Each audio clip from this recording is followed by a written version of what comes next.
Hey everyone, I'm Ashgoesplaces, and today I'm going to be showing you some of my favorite things to use when planning a trip. First up, I have Wanderlog. Now Wanderlog is super helpful when you're trying to organize everything that you want to do into certain days, or you're in a time frame, or you just want to explore. Now, this is on the desktop. You can either do it via desktop, it is free. Same with, they do have an application that you can put on your phone. Again, it is a super helpful, useful thing that I'm going to show you in a little bit more detail here. So I use this when I'm planning my trips for anything upcoming or anything that I just find interesting. I want to see if maybe that's something that me, my friends, or family are interested in. So I'll start planning a trip. Currently I have an example here for a Japan trip. I have several things thrown in here for either things I've done or things that I want to do or I want other people to see. So first off, it asks you, like, where do you want to go? You can name your trip. You can change the name. You can change your dates, whatever you would like. This one's a cherry blossom trip for 2028 for 3 weeks, it looks like. You can explore, so it does have other people's wander logs as well. If you're not sure what you want to do, you can take a look at any of these and add them to your own trip. So you can browse. The next section down here is if you wanted to add any attachments such as your flights, your lodging, rental cars. There is an upgrade for this specific feature, so if you wanted to use it, you can pay for the upgraded version. If not, totally okay, because it is free application otherwise. But it also has, if you have any budgeting or any notes that you want to put in here, this is the section for it. So scrolling down, you can add any notes. So like I said, I like to share with my friends or family members a trip itinerary. So I'll put any notes that I need to in here. For example, I have this planning on 3 weeks in Japan. If you need to download the Suica card on your cell phone, for 2 weeks will be about 10,000 yen on the Suica app for trains and subways and vending machines, etc. So any notes or information that I want to convey or remember, I'll put it in this section now. Scrolling down, you can also have your itinerary. So your itinerary is going to add what dates that you put in when you sign up for the app. So up here I have Saturday, March 25th. I put a little note in here calling it travel day. So I can see that on the left hand side here. So Saturday, travel day. I added Phoenix Sky Harbor Airport because that is our location over here. How much it possibly could cost you for a flight. If that's too much in your budget, then you know it'll be out of your budget and you might not be able to go. It also has like where you're going to. So if you wanted to add Tokyo, Japan, you can add Tokyo, Japan. It also has other recommended places. If you're not 100% sure, you can add to your itinerary. So this is just a travel day. Hotel check-ins day. Another little note up here. Check-in in Tokyo. Not much else going on that day. When we get into the next section here, I can say, oh, I want to take a look at Asakusa. So I have Asakusa, Ikebukuro, Roppongi, Shibuya, Shinjuku, etc. So you'll be able to see what is going on that day, like where in the country you're going to be. It also has different itineraries. So if I click on Asakusa, it's going to pop it up on my map here. So if I do scroll in, I'm going to start seeing all the other numbers that are associated with it, and they are color coded. You can change the color if you want. So I have 1, 2, 3, 4, and 5. Same with on our left hand side. And it helps being able to visually see where they're at on the map so that you can organize, oh, this one's close to this one, or this one is kind of farther away. Maybe we shouldn't go from the Kirby Cafe to Asakusa to Sensoji back and forth. So it does give you that visual. It also tells you, if you look over here, how long it takes to get from one location to the other. So if I'm going from Sensoji Temple to Nakamise Dori Street, it's only a 4-minute walk. So it does tell me all that information in here. Again, it's very useful because you can also add notes in here. So if I wanted to click on it, I can add a note here. I can also add a cost. Let's say it's like $20 for food. And I can change it in yen, I can change it to USD. You can change it to whatever your country's denomination is. And then you can say you don't split it.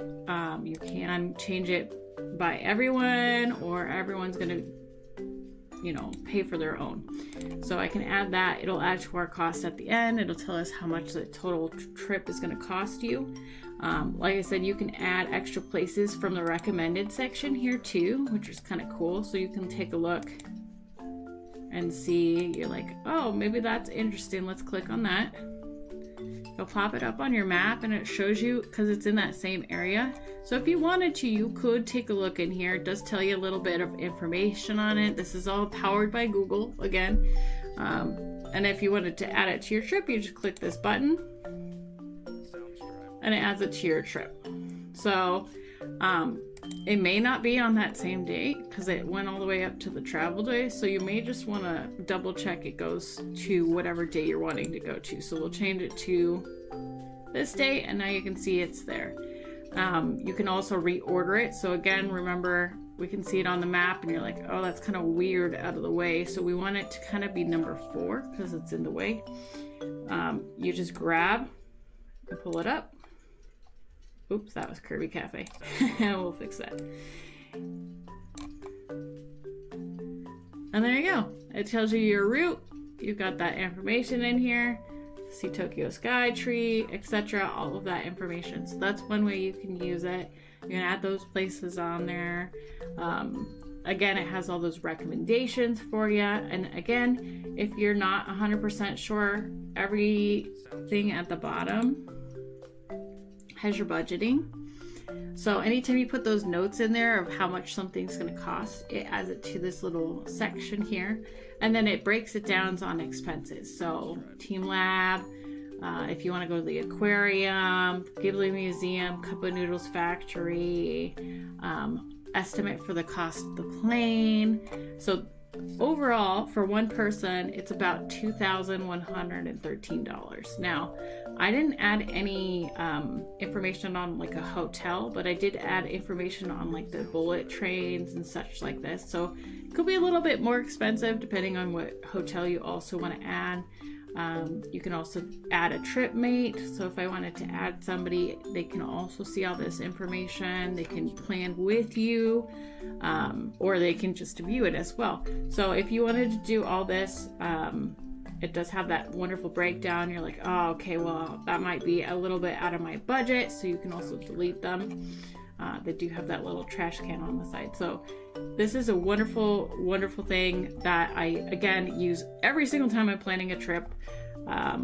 Anytime someone's like, hey, you want to go here? I'm like, Hawaii? Yes. Let me take a look which island, get all the details, and then start planning my itinerary using Wanderlog. So if this is up your alley, by far one of my favorite things to use. Now I'm going to go into my next suggestion, which is Google Maps, actually. So Google Maps is very similar to Wanderlog, except for it doesn't have that breakdown for you. You can't really add people to this trip. You can't really add all that, but it is the live Google Maps. You can add a bunch of different things to it. So for example, I am currently on the map of Japan. And I do have a bunch of saved items on here that I want to see. Now, you can save it on here, save it on Wanderlog, whatever might be your favorite thing to do. Go for it. You'll find what works best for you. But I have a bunch of like places like the Godzilla head. We have some cafes on here. We have museums, Pokemon centers.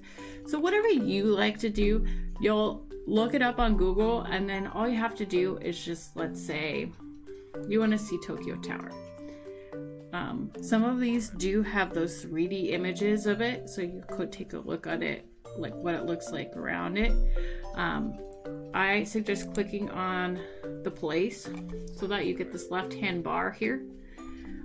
You can save it to an itinerary. So when you click save, it asks you if you want to save it to your list. So you can either do favorites, you can create a new list, you can add it to like your trip. So different trips you can add. So let's say I want to go in 2028. It now adds it to that map for me. So if I click on my 2028 locations, it now pops up all of those, and I can have that with me while I'm on my trip as well, because I have the Google Maps on my phone.